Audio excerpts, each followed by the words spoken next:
This is the Blood Bank Guy Essentials Podcast, episode 044 CE.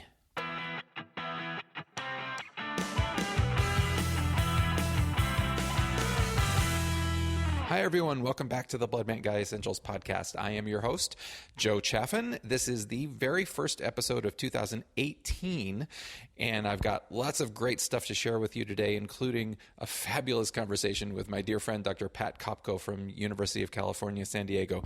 So this is a continuing education episode, so that means that we've got a few housekeeping items to cover, so I hope you'll bear with me for just a moment. Funding for this activity was provided by Bio-Rad, who has no editorial control over the content. The two speakers, me, Donald Joe Chaffin, MD, and Pat Kopko, MD, disclose no relevant financial relationships.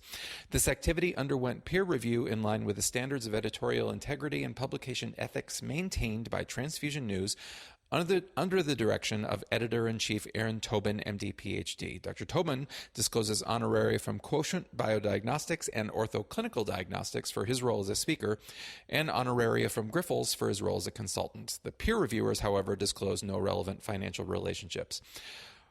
John Wiley & Sons Incorporated is accredited by the Accreditation Council for Continuing Medical Education to provide continuing medical education for physicians. John Wiley & Sons Incorporated designates this enduring material for a maximum of 1 AMA PRA Category 1 credit. Physicians should only claim credit commensurate with the extent of their participation in the activity. John Wiley & Sons is also approved as a provider of continuing education programs in the clinical laboratory sciences by the ASCLS PACE program, and there is one contact hour available for this presentation. To receive credit for this activity, please visit www.wileyhealthlearning.com/transfusionnews. Thank you for hanging with me for that. You know, there are certain people in your life that you feel like you've known forever, and while that's not literally true with Dr. Patricia Kopko, it's not too terribly far off. Pat and I are med school classmates, and she has gone on to have really just an outstanding career as an authority in transfusion medicine. To be honest, I am really proud of her, but don't tell her I said that, okay? Pat is a professor of pathology at the University of California, San Diego, where she also runs the division of transfusion medicine. She's also the director of transfusion medicine, I should say. For this episode, she and I decided to have a conversation about the essential things that we wish we would have known back when we started on our respective paths to being blood bankers. Pat and I get really, really practical, and we give you tons of useful information, including tips and memory tools and facts presented hopefully in a memorable way.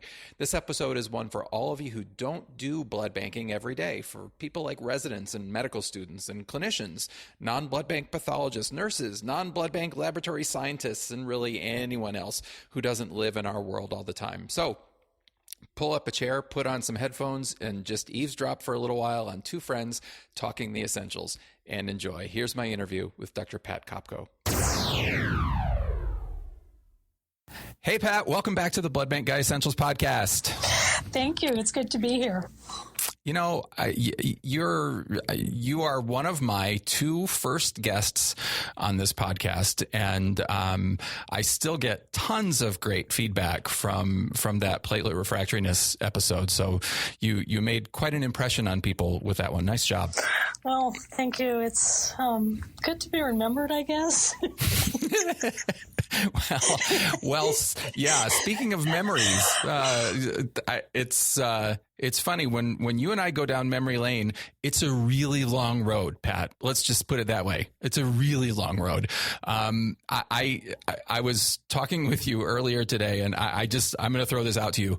August 11, 1986. Oh my God. What do you remember about that day? It was a very interesting day. And I'm sure that it is the first time I ever met you. And we got to tell people why we happen to remember that it was that particular day. It's not like it was so memorable meeting me that you were like, oh my God, the angels wept or something like that, right? No, I think that's what it was, wasn't it? Somebody wept, that's for sure. I mean, I got to tell you, so everyone, Pat and I are being silly, obviously, but we met on our very first day of medical school on August 11, 1986. I have to tell you, my first impression of Pat was that she was brilliant, which turned out to be true. I'm pretty sure that her first impression of me was, I wish that joker in the back row would stop throwing paper airplanes at me. So something along those lines. Is that about right? No. I can honestly say, no, I knew you were pretty smart when I met you, that's for sure. And then the other thing is I realized that of all the people in blood banking, I've known you the longest. I know it's same here. And from that exact same day. Well, and actually, I think what's cool about that is that you and I, though our careers have differed in a lot of ways, we took different pathways. I went down that anatomic pathology road for a while, which I know is so appealing to you. Yeah, you mean that mistake you made. Yes, that. Yeah, we'll just not talk about that. But the fact that we're now, oh my God, 31 years later, kind of veterans in blood banking, I think in a way it gives us a little bit of a unique position, Pat, because we were kicking around what we could talk about, and we want to do a what we wish we knew kind of episode. And what's your perspective on how, obviously things have changed enormously since that day in 1986 when we knew nothing of blood banking, but what's your perception of how that time has passed? In some ways very quickly, in some ways very slowly. And as we were talking about earlier, think about in 1986, the concept of even doing a podcast. A pod what? Exactly. Yeah. Yes, for sure. Things have changed so much, but I think that you and I can give a little bit of perspective to folks. And I think what we want to do today, everyone, and I want to be really clear with this. We're going to cover a lot in the next hour or so. So it's by definition, we're not going to be able to go into enormous detail about anything. But this is the kind of episode where we're going to hit you with some oversight stuff, some general thoughts on things that have plagued us over the years, and really things that we wish we knew back when we started. And with the idea of just giving you some tools in your toolbox, no matter where you are in your blood banking career, or if you're a clinician, or if you're a nurse, or if you're a laboratory student, these are tips that are going to be useful for you. And we've learned them in many cases the hard way over the years, but I think we've gotten to the point where we can give a little bit of perspective. So Pat, are you ready to rock? You ready to do this? I'm ready. All right. So we're going to, Pat and I are going to co-host this episode today. So I'm going to start and I'm going to ask Pat, what is your number one, your first thing you wish you knew? Okay. So the first thing I came up with was when I first started in medical school and even early in residency, I had a hard time remembering, okay, which is the DAT and which is the IAT? And then I remembered a memory device. The DAT, you're testing for antibodies sitting directly on the red cell. And is that, tell us what those abbreviations mean before you go one step further. Direct antiglobulin test and indirect antiglobulin test. And for the longest time, I had to stop and think, okay, which is which?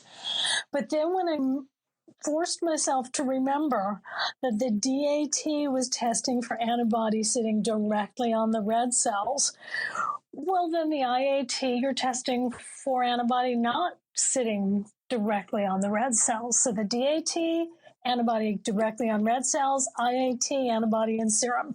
Does the IAT go by another name for us in the transfusion service? Yeah, the antibody screen, but it also obviously has other purposes occasionally. But yes, when you do an antibody screen, you are doing an IAT. Just before we move on, Pat, how do you use a DAT? What is that? Just thumbnail it for us. What things would make you think, oh, I need a DAT? Good question. Of course, anytime you have a new antibody that you haven't seen before, you want to do a DAT to see if you've got, particularly in patients who've been recently transfused, if not only do you have a new antibody, but you have antibodies sitting on those red cells that you've transfused. You use it. Often it's ordered clinically to see if somebody has a hemolytic anemia. And one of the things I always tell my residents, I have this equation that I've written on this Post-it, and I pull it out occasionally, and it is DAT does not equal warm autoimmune hemolytic anemia. common misconception that if you have a positive DAT, you have warm autoimmune hemolytic anemia. That's not what it is. We could do a whole podcast on the causes of a positive DAT. No doubt. No doubt. Let's not today. Let's not. We've got other stuff to cover. All right. Cool. I like it. DAT directly on the red cells. Fair enough. Let's roll. Okay, you're up. Oh, I'm up. Oh, geez. Wow. I'm not used to getting queried on my own podcast. So, all right. So my number one is it's radioactive. It's radioactive. So what I wanted to talk about briefly is the fact that so many people misunderstand irradiation of cellular blood products, what it means, what it's used for, and what kind of comes with it. It really, when you think about it, there is really only one big reason to irradiate cellular blood products, and that is to prevent transfusion-associated graft versus host disease. It is a horrible, nasty complication of transfusion. Thank God it's really rare. It's caused by transfused T lymphocytes cruising into someone else's body and attacking them, and the body not being able to fight back. That's the in a nutshell version of it. But clinicians often get confused about what irradiation is, what it does, and like as if it's some magical thing. I've had people call me and say, I want irradiated red cells because my patient is having allergic transfusion reactions. It's like, not so much. It's not going to do that. Again, really only one main reason, and that's to prevent transfusion-associated graft versus host disease. I think of TAGVHD, Pat, I've taught it for years this way, as just the idea that when you get a transfusion from someone who is not genetically identical to you and has different HLA antigens on the surface of their cells, white cells are really good at recognizing self from non-self. So those transfused cells come into your body and they start doing what white cells do. Those T lymphocytes say, hey, this is not me. I'm going to attack these tissues. But fortunately, most people are capable of saying, no, not so much. I'm going to counterattack against you transfused white cells and get rid of you. But occasionally you'll see people, especially people that have T cell immunodeficiencies, patients with heme malignancies like leukemia, lymphoma. One of the big ones is patients that have had stem cell transplants and are really immunosuppressed. They just don't have enough soldiers to fight back. And so they're really at risk. And Pat, as you know, TAGVHD is nasty. It is a nasty, nasty disease that is almost always fatal. People's bone marrows just get wiped out with TAGVHD. So it's a great thing to prevent. It's a lousy thing to diagnose. And that's the reason that in someone who is at risk, you want to irradiate those cellular blood products just to make sure that they're not going to make that initial attack. A couple things just for boards purposes, for those of you studying for boards, but just so a couple things that people forget a lot. For those of you pathology residents, for those of you that are laboratory medicine students, first, the thing that people always forget to irradiate, at least theoretically on tests, is products from family members or products that are HLA chosen to be close to someone HLA-wise, whether that's HLA matched or HLA similar, whatever. Those products can mount an attack and may not be recognized by the recipient as needing to be counterattacked. There's a lot more to say about that. And the other thing is that people forget about is that when products are irradiated, they change their expiration date. For red blood cells, you have a maximum of 28 days after the irradiation before that product will expire. So it's going to knock the expiration date down of products that are stored longer than 28 days. So there's two things that you said that I just sort of like to add a little to. Yeah, bring it. One of them is the concept there is only one reason that you irradiate any product, and it's absolutely true. And you mentioned that there are misconceptions. I have seen people have the misconception that it prevents graft versus host disease from transplantation. It does not. I have seen the misconception that irradiation prevents disease transmission, including CMV. It does not. And the other thing that people forget to say that needs irradiation has to do with a misconception, and that is if you were using granulocytes, they need to be irradiated. Some people have a misconception that if you irradiate the granulocytes, they won't work. That is not true. You do not give enough irradiation for the granulocytes to not function. You give enough irradiation for white cells not to be able to multiply. And the very group of patients who get granulocytes are at very high risk for transfusion-associated graft-versus-host disease. You bet. Absolutely. Yeah, that is a great point. The family members, the HLA products, and the granulocytes, you're 100% right. That's something people forget about all the time on examinations. Did you have another point, or was that the... Those were the 2 points. Got it. Those are awesome. That I think that really helps. Cool. Okay, you are up. What is your number 2, Pat? Number 2 is RH switching. When you first have to switch somebody who you would ordinarily think that you would give an Rh negative product to. So, for example, if you're at a trauma center and someone comes in and you're kind of short on your Rh negative supply, you may have to switch to Rh positive. And that, when you first do it, makes you very nervous. The reality is you don't have to be nervous about it. You just have to choose wisely who you switch.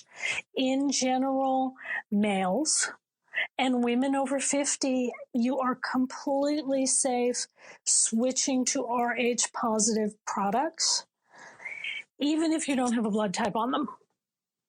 And the thing is, switch early. Don't go through 50 units of O negative on somebody who's going to use 100 units of blood before you switch them. The only time this can come back to haunt you is if your patient who is, typically it would only be in a trauma where you didn't have a blood type yet and you're releasing blood products. If it turns out that they are Rh negative and they've been in a similar situation before and have made an anti-D. Statistically, that is very, very low probability. And the one thing you don't want to do is run out of Rh negative for people who need it. Right. I love that point. And can you talk about 2 things, Pat? Because these are the things that I get asked a lot. Is there a published risk? Because in the old days, we used to hear about, if you're Rh negative and you get an Rh positive unit, boy, you got an 80% chance of making an anti-D. So that's question 1. And question 2, what if in that situation that you find out later, oh, crud, this person was Rh negative, and someone calls you and says, well, how much Rh immune globulin do I need to give this guy? How do you handle those 2 questions? Okay, very good questions. Let's start with the Rh immune globulin. The answer is none. What? Hang on. Because you would have to give so much Rh immune globulin to overcome even 1 unit that your patient would feel like they were a human pincushion. So that's the first reason you don't give it. The second reason is you're going to make them hemolyze all of that blood. Oops. So you really don't want to do that. So what you have to do is sometimes you have to hand hold with clinicians that, no, it's going to be okay. We're going to switch back to Rh negative now. And now that the great amount of blood is not being required, we now switch back to Rh negative. Now, the other question was, what chance do you have of making anti-D? And that depends on what you gave the red cells for. As you alluded to, we used to think there was about an 80% chance of making anti-D if you got Rh positive cells and you were Rh negative. Turns out that's not so true. Those studies were done on volunteers who got small amounts, like milliliter quantities of Rh positive red cells. Turns out that if you give them the whole unit or more, maybe overwhelm their immune system, because only about 20% of those patients make anti-D. Then it turns out the other place where we switch early and we switch often is if you have a liver transplant patient whose needs in the OR could be great because they're having a liver transplant and you know that you're going to switch. Why wait to switch? Start them from the beginning with Rh positive blood. Now, it turns out because those patients are on immunosuppressive agents and get a great big dose before they do the transplant, pretty much almost none of those patients make anti-D because they're on immunosuppressives and they're going to stay on immunosuppressives. Got it. That's awesome. Those are great tips. Very cool. Anything else on that, Pat? No, I think we covered all of that. So I think you're up next. All right. My second one is what I call let's be CMV free. That's a slight overstatement, but the whole point is to discuss what we do to prevent CMV transmission. So let's go back to the beginning. CMV stands for cytomegalovirus. Most everyone has heard of cytomegalovirus. It's a DNA virus. It's actually a herpes virus. As time goes by, especially in urban areas, the significant majority of us have had CMV at one point in our lives and probably never knew anything of it, because in healthy people, it just causes a cold, basically. Pretty much the symptoms of a cold. It can be a little more significant than that, but usually just pretty much a nothing burger. But in people who are desperately sick and people who are seriously immunocompromised, CMV can cause really, really nasty stuff. Some major clinical complications that in fact can be fatal. So there's been a long-standing interest in blood banking circles to try and prevent the transmission of CMV from a blood donor to a recipient. So let's thumbnail this for you. Bottom line, there are two main ways of trying to prevent CMV transmission. The first is to test your blood donors and test them for the presence of CMV antibodies. Remember, CMV is lifelong. Once you get infected with CMV, generally speaking, you're going to have CMV antibodies forever. Okay, great. So if you get someone who's CMV negative, you can theoretically assume that they haven't been exposed to CMV. More on that in a second. The second option in blood bank world, we realized that because CMV, after the acute part of the infection, it kind of goes and hides out. Primarily, we think in the monocytes, but certainly primarily in the white cells. If we get rid of those white cells through leukocyte reduction, would that functionally take the CMV load down to a non-infectious potential? And that's been the argument that's gone back and forth for a long time in blood banking on what the right choice is, or if there is a right choice. Well, I don't want to take up too much time with this, but the short version is that most of us in blood banking world, and it's been held up pretty well by some of the older studies, which used older technology filters that didn't work as well as some more recent studies in stem cell transplants, that these two are primarily equivalent. Yeah, you'll see some slight differences, but the most important thing that I tell clinicians is either one is not perfect. There's still a risk with either one.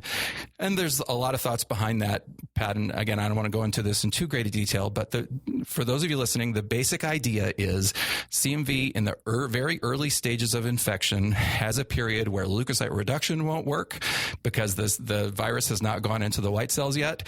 And testing the donor won't work because the donor's in the window period. So in an acutely infected donor, you could get a CMV negative unit or you could get a leukocyte reduced unit. Either one wouldn't necessarily prevent CMV transmission. So again, most people believe, and Pat, I know you believe this because I've had this conversation with you before, that leukocyte reduced units are essentially equivalent to CMV seronegative units in preventing the transmission of CMV. Okay, so as you know, I agree with you. My question to you is, logistically, what is the benefit to going with leukoreduction? That's a great question and really important. So I mentioned that the majority of people, especially in urban areas, are CMV positive. So when you put yourself in a position where you are only going to use CMV seronegative units in patients who are at risk, you are significantly limiting the potential pool of products available to you. I'll put it to you this way. In my blood center, roughly 70% or so, I'm in an urban area outside of LA, roughly 70% or so of the people that I test are CMV positive. So you're immediately taking 70% of the possibilities out of circulation right away, and you're making it much more difficult to transfuse your patient. So those are the logistics at the blood center level. What are the logistics at the hospital level? That's a really important question as well, Pat, because when you're dealing with things at the hospital level and you're suddenly having to keep two separate sets of product when, as you know, blood centers leukocyte reduce everything. Pretty much every cellular product on your shelf, in fact, not just pretty much, every cellular product on your shelf is going to be already leukocyte reduced and can be called, quote unquote, CMV reduced risk already. And additionally, making your patient wait hours for something that really is already available on your shelf is probably not the best idea. Completely agree. Let us move on to your third one. Fire away.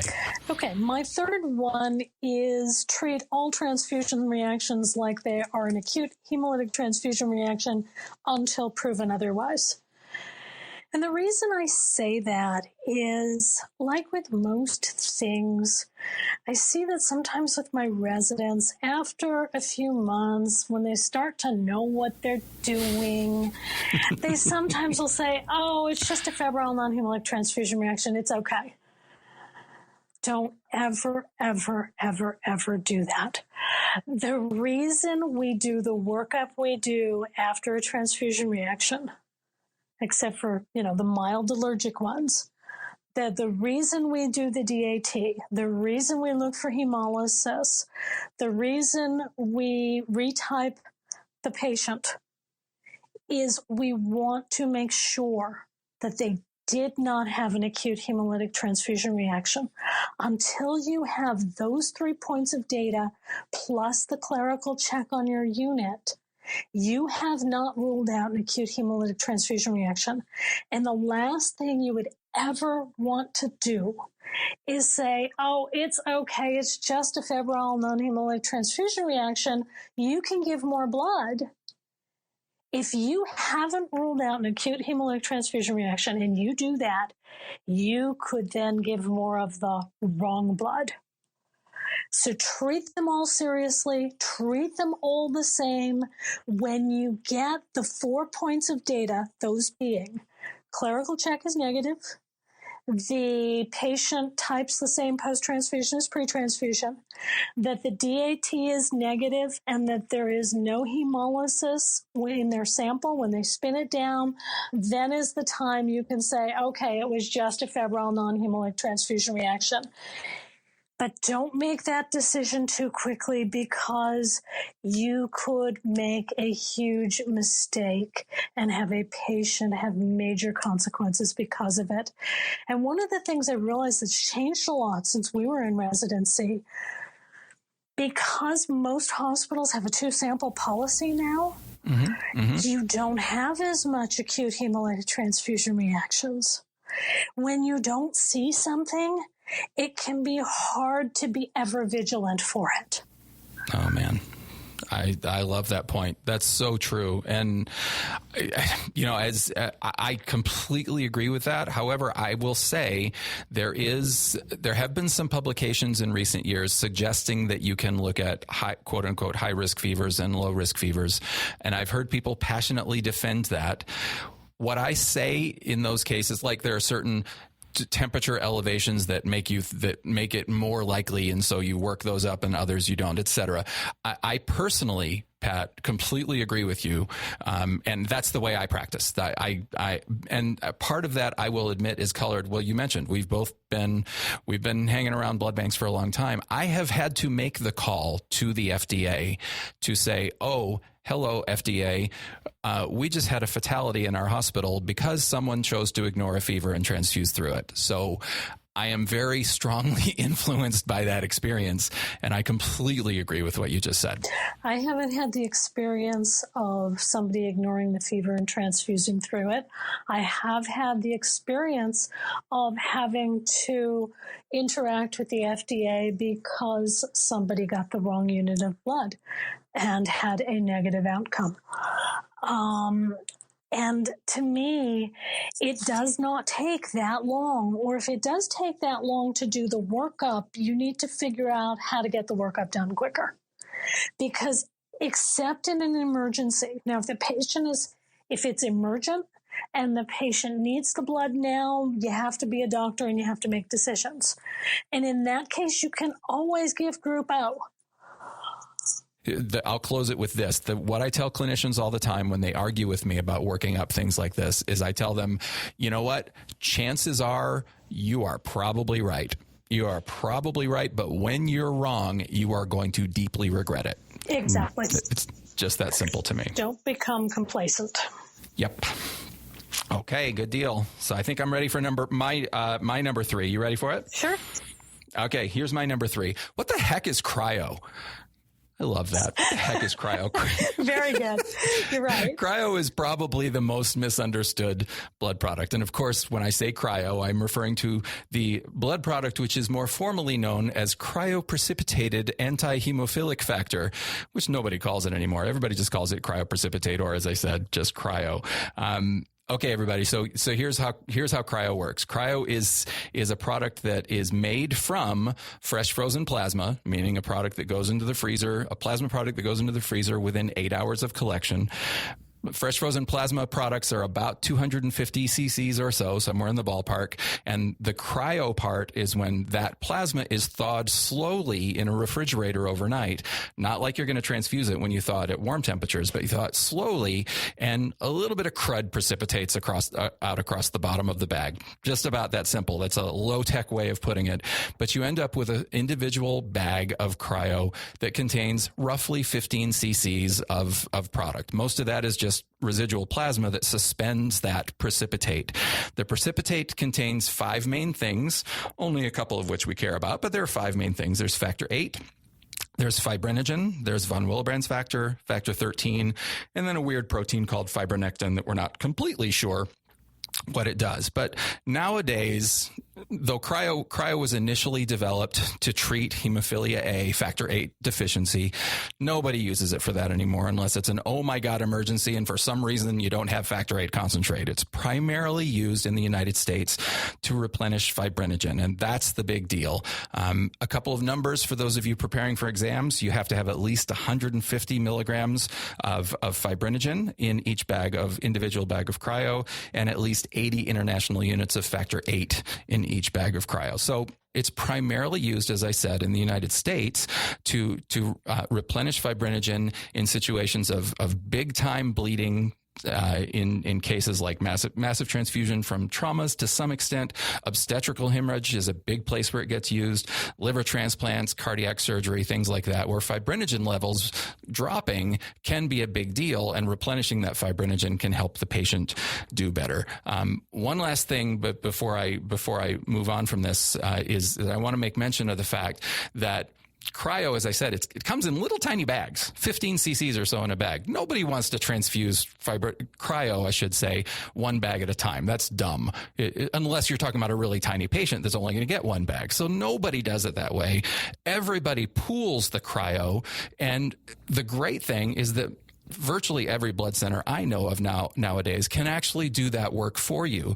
So by the time the cryo gets to your transfusion service, it's already been pooled. So you don't have to waste time pooling it yourself, and decreasing the time that you have to transfuse it from 6 hours, which is cryo's normal shelf life after you thaw it, to 4 hours after you pool it, generally speaking.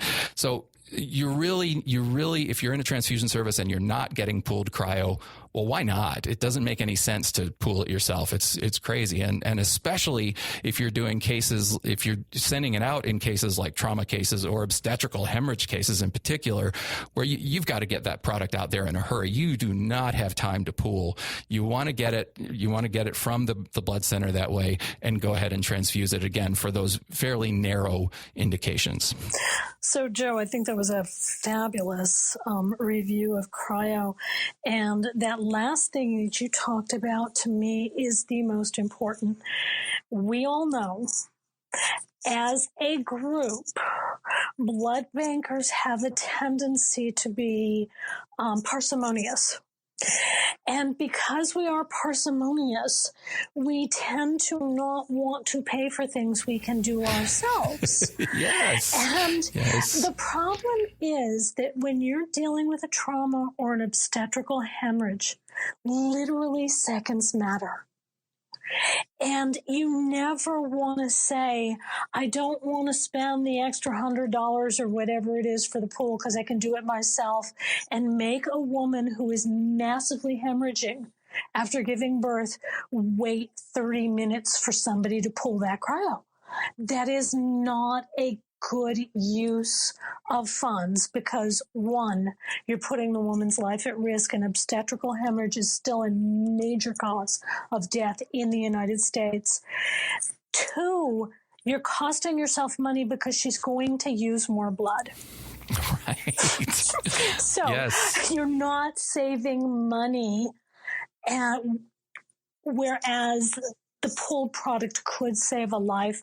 And then the other thing that I wanted to talk about just briefly with that is, if you ever want to look like a complete and total genius to somebody, I've gotten a couple of calls, particularly when I was in my blood center days, from hospitals panicking because they got somebody in the OR that they can't get to stop bleeding.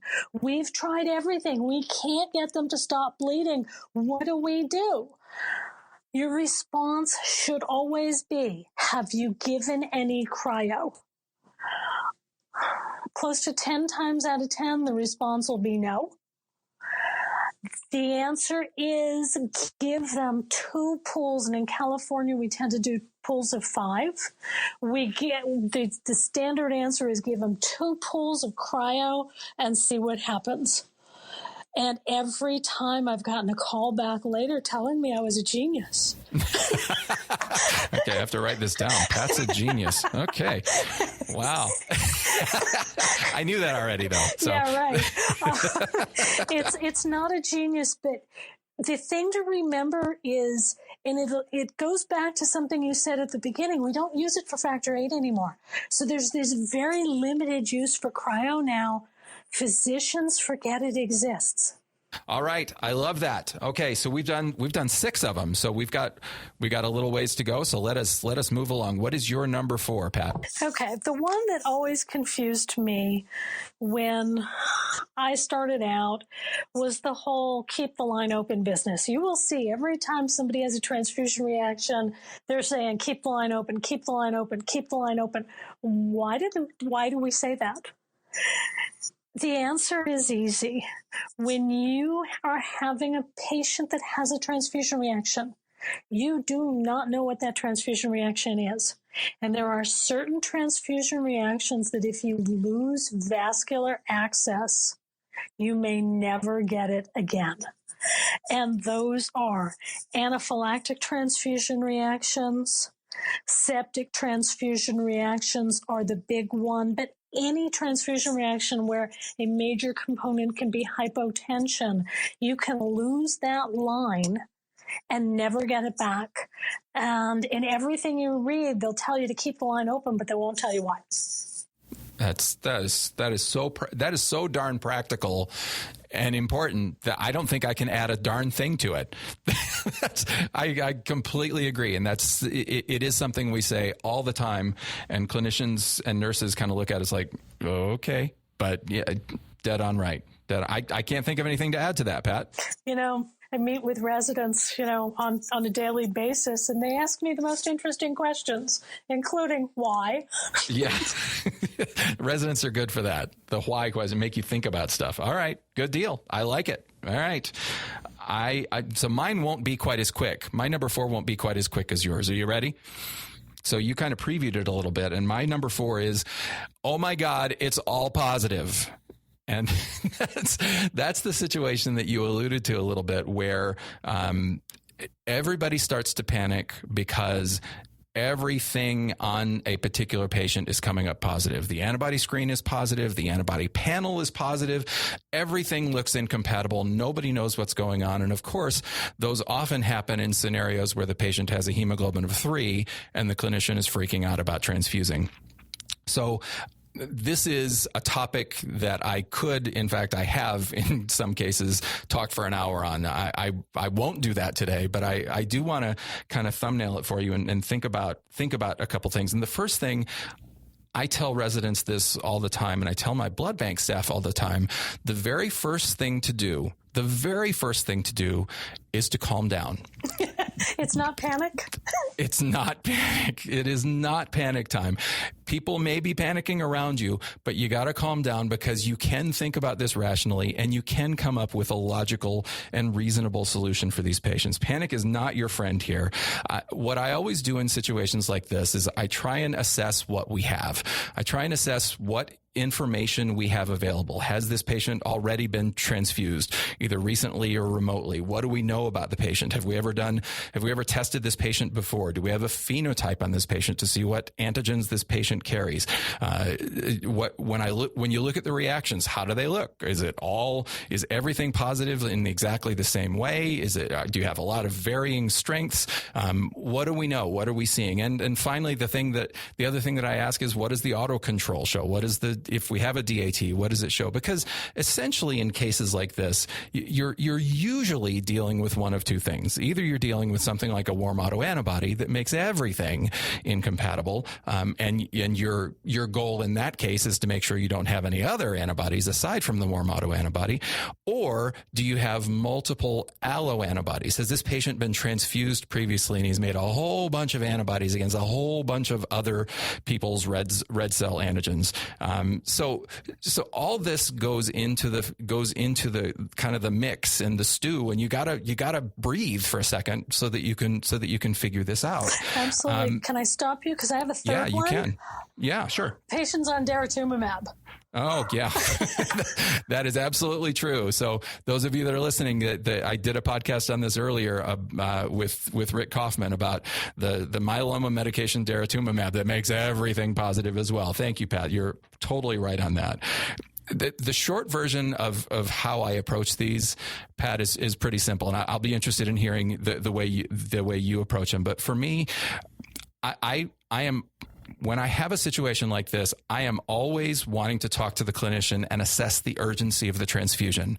Because the bottom line with this is that if it comes down to the fact that this patient has to get transfused right now or this patient is going to die, then I'm going to transfuse the patient. I'm going to deal with the consequences of it later, because the reality is, in settings like this, the risk of this patient having an acute, immediate transfusion reaction, if you give, for example, group O to these patients, the risk of an acute, immediate transfusion reaction is incredibly small.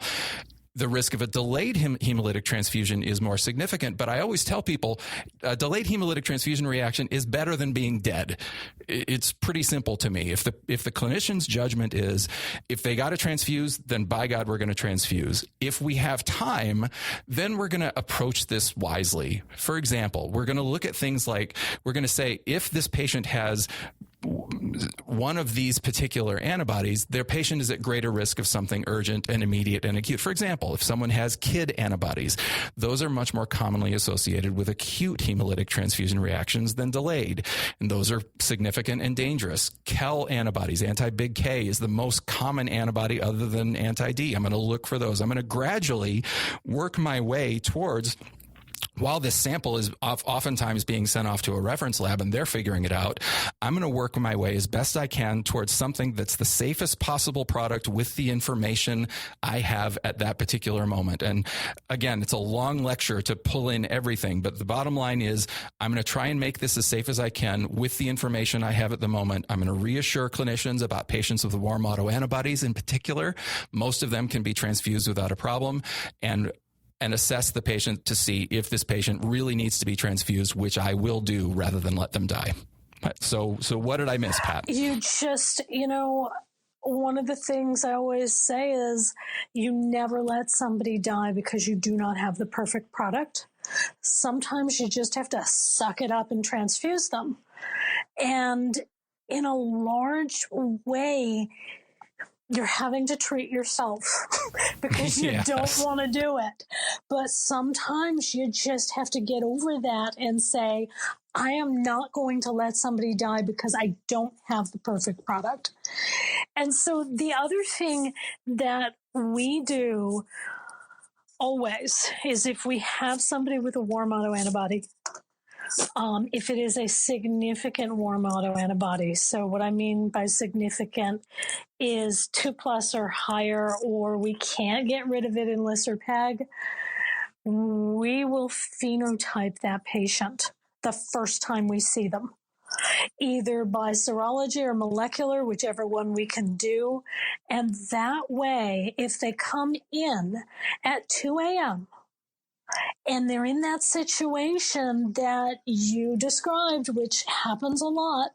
They're 2 a.m., it's Saturday morning, it's a long holiday weekend. I've got a phenotype on them. And I can find blood much quicker and just give as antigen matched as I can give. And get them through the immediate crisis. Love it. Love it. Totally agree. So, Pat, we are ready to move on to your number 5. Okay, my number 5 is platelet refractory workups. Just say yes. I like it. And I have a good reason for this.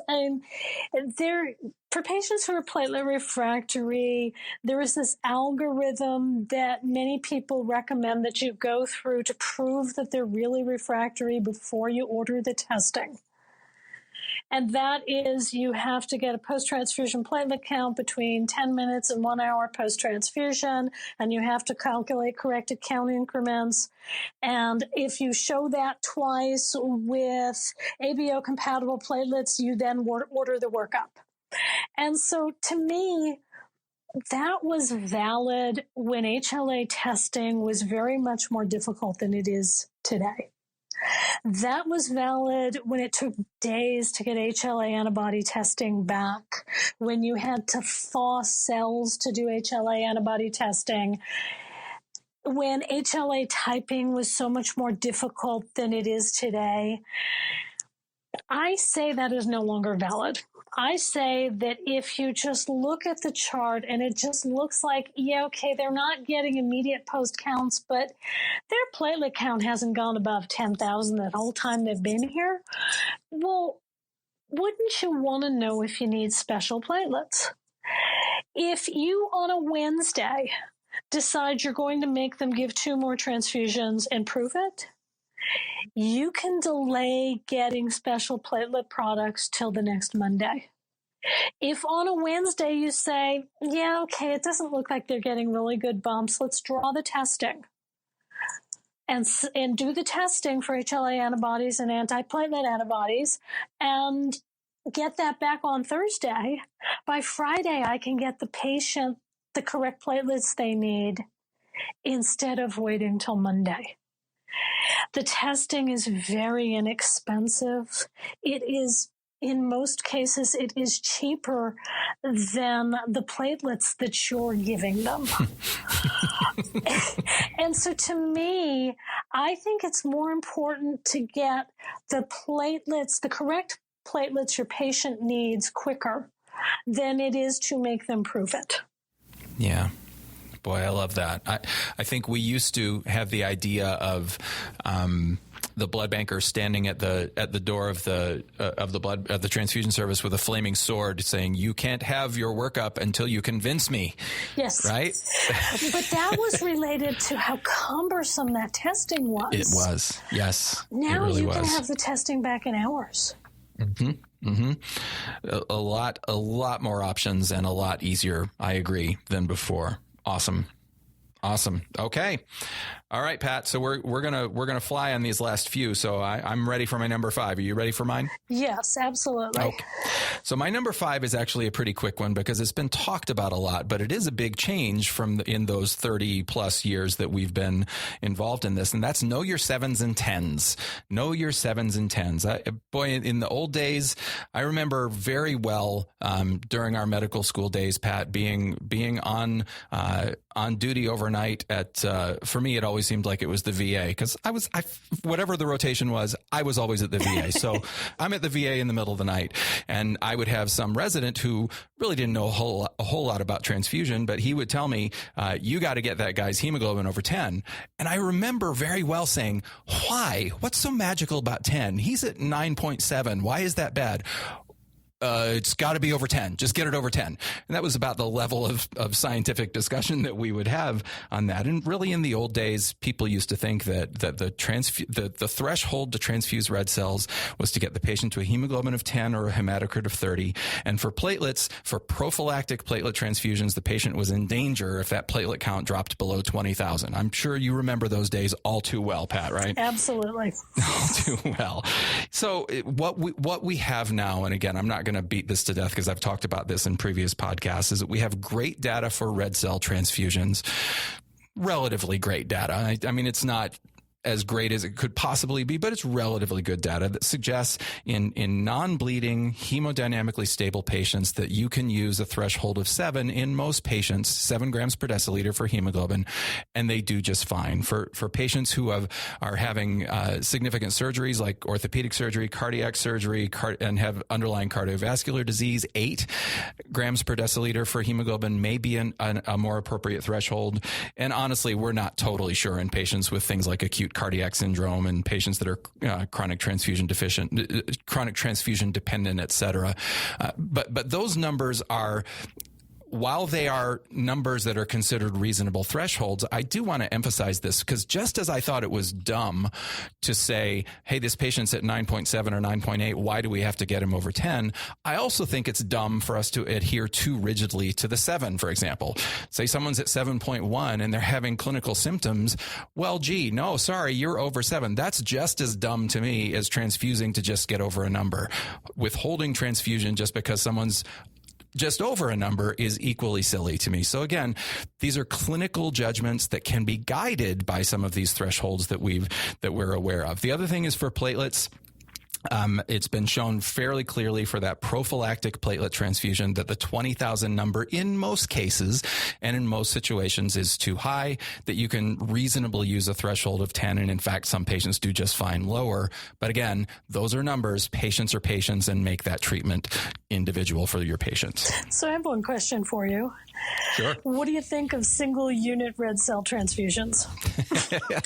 Yeah, single unit red cell transfusions. Wow. You know, I remember, I think my very first transfusion committee meeting when I was the medical director at Walter Reed, I remember having as a list in the transfusion committee all those doctors who had committed the sin of transfusing 1 unit of red cells. And that's why I'm asking you. How dare you transfuse 1 unit? Because it used to be a sin, and now it is considered noble to only use 1 unit. Exactly. And honestly, it makes more sense, to tell you the truth. You transfuse 1 unit, you see how the patient's doing, and if it's effective, then why give more? I mean, to me, it's just the same argument as using the minimum dose of a medication that's going to do what you want it to do. Why give more than that? It's the same thing. So it makes total sense to do it. It's funny because of where we came from and how horrible we used to think that was to use just 1 unit. But absolutely now I think it's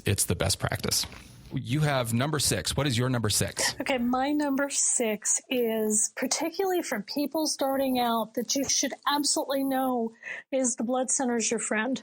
And I say this from the perspective of when I was a resident.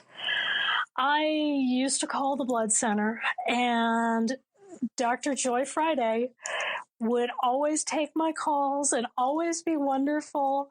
And I just used to be so amazed at how helpful she was and how nice she was.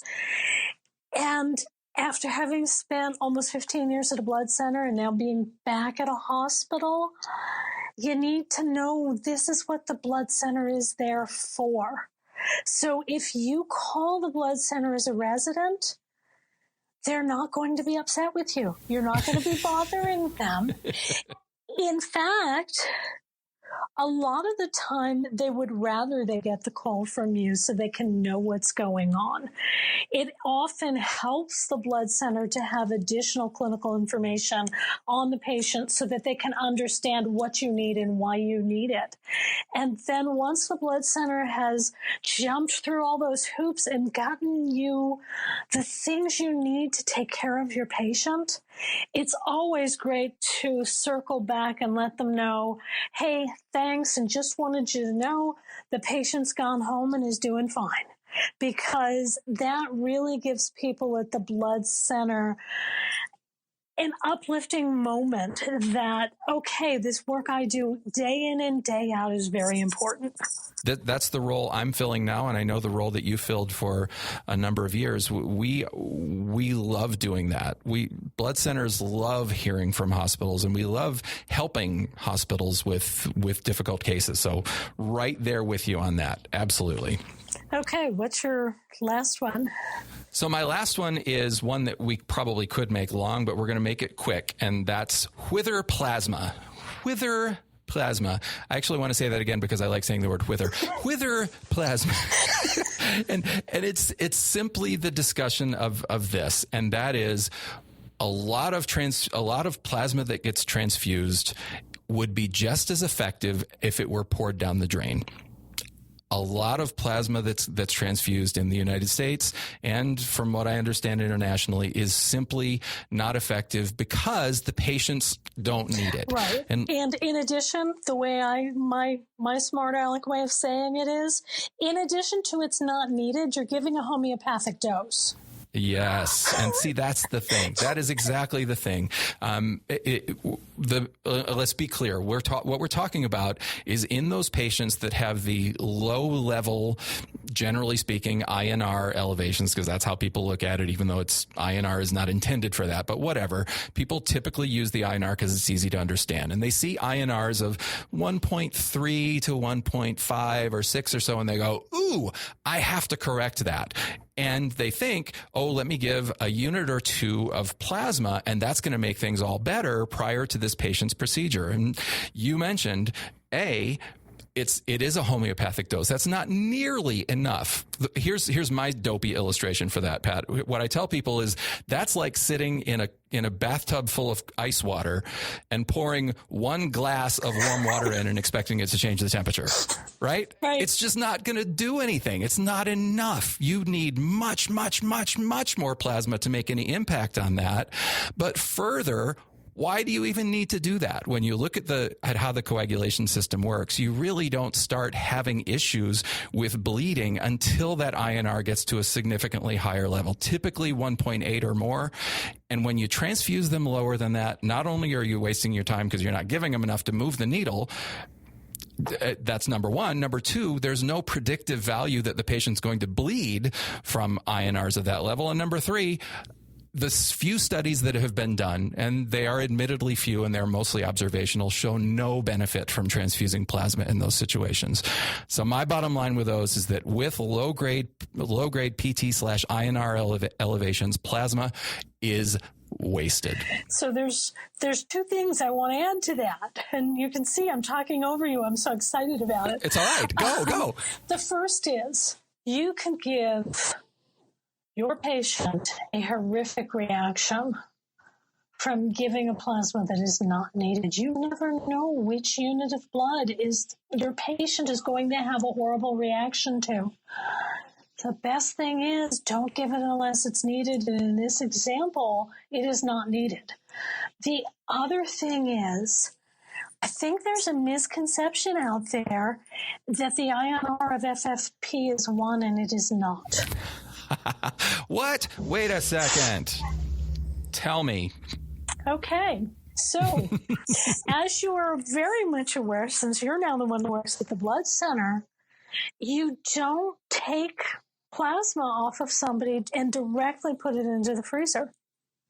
In fact, if you're doing a mobile 100 miles from the donor center, it could take 12 hours to get that plasma into the freezer, and it's not plasma. It's not FFP. It's plasma frozen within 24 hours of phlebotomy, or what we all call FP24. And so it does not have an INR of 1. It typically will have an INR somewhere between 1.1 and 1.3. And so if you're trying to correct an INR of 1.3 with FFP, it's not going to happen. So I guess my illustration would be better. It's like sitting in a tub of ice water and pouring a slightly lukewarm glass of water in and expecting it to change the temperature. Is that better? Or more ice water, depending on depending on what your patient's INR is. If your patient's INR is 1.3 and you happen to be transfusing with an FP24 that has an INR of 1.3, it's like putting in more ice water. You're absolutely right. And we're shocked when it doesn't work. Horrified. Yes. Oh, man. Pat, my goodness, there is obviously a lot more that we could talk about, and I would love to pick your brain for another 3 hours. But because we're on podcast time, we gotta shut this down. I cannot thank you enough, my friend. I will tell you, it has been an honor knowing you for these 31 plus years, and you are just the absolute best. I love talking to you. Thanks so much for hanging out with me. I feel the same about you. Well, thank you very much for listening, everyone. Just a reminder, go to wileyhealthlearning.com/transfusion news to get continuing education credit for this episode, both for physicians and laboratorians. Also, I really want to hear from you. Just visit the show page at bbguide.org/044 to leave a comment, which I will definitely see and read and very often respond to. So it's time for me to go. As I leave you today, my wish for you has not changed. I hope that you smile. I hope that you have fun. And above all, never, ever stop learning. Thanks a lot. See you next time.